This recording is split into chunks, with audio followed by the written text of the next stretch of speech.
നമുക്കെന്നാൽ കോയി ഫിഷിനെ breed ചെയ്യിപ്പിച്ചാലോ? ഇവന്മാരെ വളർത്തുന്ന കുറേ പേരുണ്ട്. എന്നാൽ പിന്നെ അതിനെങ്ങനെ ബ്രീഡ് ചെയ്യിപ്പിക്കണം എന്ന് കൂടെ പറഞ്ഞുതരാം. നിങ്ങൾക്കൊരു ഹെൽപ്പ് ആയിക്കോട്ടെ. ആ നല്ല മനസ്സ് ആരും കാണാതെ പോകരുത്. അതുകൊണ്ട് ലൈക്ക് ചെയ്യാനും ഷെയർ ചെയ്യാനും സബ്സ്ക്രൈബ് ചെയ്യാനും മറക്കരുത്. ഏകദേശം ഇവന്മാർക്ക് ഒരു 2 വയസ്സിന് മുകളിൽ പ്രായം കാണും. ഇതിൽ ഫീമെയിൽ എപ്പോഴും വലുതായിരിക്കും, റൗണ്ട് ബെല്ലായിരിക്കും. ഇതിലെ ഫീമെയിലെ വയറ് കണ്ടില്ലേ, നല്ല റൗണ്ടായിട്ട് തടിച്ചിരിക്കുന്നത്. മെയിൽ എപ്പോഴും സ്ലിം ആയിരിക്കും, കാണാൻ അട്രാക്റ്റീവ് ആയിരിക്കും. ഒരു ഫീമെയിൽ 2 മെയിൽ ഫിഷ്, അങ്ങനെയാണ് ബ്രീഡിങ്ങിനിടെ. ഇപ്പം കണ്ടില്ലേ വെള്ളത്തിനൊരു കട്ടിയുള്ള പോലെ ഇവന്മാർ എഗ് ചെയ്തിട്ടുണ്ട്.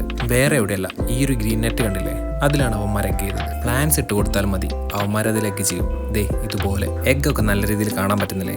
ഇനി നമുക്ക് ആവശ്യം ദേ ഈ ഒരു ഐറ്റാണ്, മെത്തിലിൻ ബ്ലൂ. എഗ്ഗ് നമ്മൾ മാറ്റി വെച്ചാണ് വിരിപ്പിക്കുന്നത്. അതുകൊണ്ട് തന്നെ ഇത് യൂസ് ചെയ്യുന്ന സമയത്ത് എഗ്ഗിൽ ഫംഗസ് വരാതിരിക്കാൻ ഹെൽപ്പ് ചെയ്യുന്നുണ്ട്. അപ്പോൾ ഇതെന്തായാലും നമുക്ക് ആവശ്യമാണ്.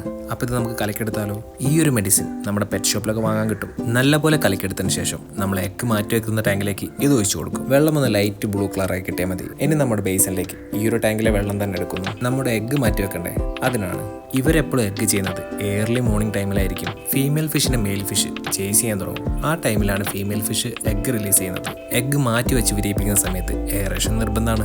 നമ്മൾ സെറ്റ് ചെയ്ത ടാങ്കിലേക്ക് ഈ ഒരു ഗ്രീൻ നെറ്റ് ഇറക്കി വെക്കാം. എന്നിട്ട് പതിയെ ഒന്ന് ടാങ്ക് കവർ ആവുന്ന രീതിയിൽ ഒന്ന് സ്പ്ലിറ്റ് ചെയ്ത് കൊടുത്താൽ മതി. ഏകദേശം ഒരു 3-4 ദിവസത്തിനുള്ളിൽ എഗ്ഗ് വിരിയും. ഏകദേശം ഒരു ഫീമെയിൽ 1000-ന് മുകളിൽ എഗ്ഗ് ചെയ്യും. ആ എഗ്ഗ് വിരിഞ്ഞിറങ്ങിയ കുഞ്ഞുങ്ങളാണ് ഇതൊക്കെ. ഒരുപാട് കുഞ്ഞുങ്ങൾ എങ്ങനെ കിട്ടുമ്പോൾ ഹാപ്പി അല്ലേ? ഇനി നിങ്ങൾക്ക് പ്ലാന്റിന്റെ മുകളിൽ ഇവന്മാർ എഗ്ഗ് ചെയ്ത് കാണിച്ചു തരാം. ഫോക്സ് ടെയിലാണ് ഈ ഒരു ബ്രീഡിങ്ങിന്റെ ടൈമിൽ യൂസ് ചെയ്യുന്നത്. ഫിഷ് എഗ്ഗ് ചെയ്തതിന് ശേഷം അവരെ അങ്ങോട്ട് മാറ്റി. ഏകദേശം ടാങ്കിന്റെ സൈഡിലൊക്കെ എഗ്ഗ് തന്നെയാണ്. ഒരു 3-4 ദിവസം കഴിഞ്ഞ സമയത്ത് എഗ്ഗൊക്കെ വിരിഞ്ഞു. കുഞ്ഞുങ്ങളുടെ ബോഡിയുടെ നീളം എപ്പോഴും കൂടുതലായിരിക്കും.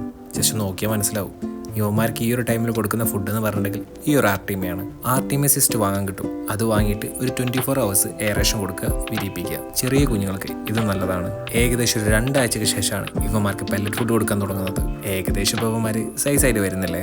ഒരു ടാങ്ക് നിറയെ കുഞ്ഞുങ്ങൾ, അതും ഒരൊറ്റ ബ്രീഡിങ് സെറ്റല്ലേ. പെല്ലറ്റ് ഫുഡ് കൊടുക്കാൻ തുടങ്ങിയതിന് ശേഷം ഇനി അങ്ങോട്ട് ഫുള്ള് പെല്ലറ്റ് ഫുഡിനാണ് കൊടുക്കുന്നത്. കുഞ്ഞുങ്ങൾ പെട്ടെന്ന് വളരാനുള്ള കുറച്ച് കാര്യങ്ങൾ പറഞ്ഞുതരാം. വെള്ളത്തിന്റെ ക്വാളിറ്റി അതെപ്പോഴും മെയിൻറ്റെയിൻ ചെയ്യുക. റെഗുലറായിട്ട് ചെറിയ എമൗണ്ട് വാട്ടർ ചേഞ്ച് കൊടുക്കുക. ഈ കുഞ്ഞുങ്ങളെ കണ്ടില്ലേ, ഇവന്മാരുടെ ഇടയിൽ ഷൂട്ടേഴ്സ് ഉണ്ടാവും. നല്ല രീതിയിൽ ഫുഡൊക്കെ എടുത്ത് പെട്ടെന്ന് ഗ്രോത്ത് ആയ ടീംസ് അവരെ സെപ്പറേറ്റ് ചെയ്ത് വേറെ ടാങ്കിലേക്ക് ആക്കുക. ഓവർ ഫീഡിങ് ഒഴിവാക്കുക. ഇങ്ങനെയൊക്കെ ചെയ്ത് നിങ്ങൾക്ക് നല്ല രീതിയിൽ കോയി ഫിഷിനെ ബ്രീഡ് ചെയ്തെടുക്കാൻ പറ്റും. ഇനി നിങ്ങൾക്ക് എന്തെങ്കിലും ഡൗട്ട് ഉണ്ടെങ്കിൽ കമന്റ് ബോക്സ് ഓണാണ്, ചോദിക്കാം. അപ്പോൾ എന്തായാലും അടുത്തൊരു വീഡിയോ ആയിട്ട് കാണാം.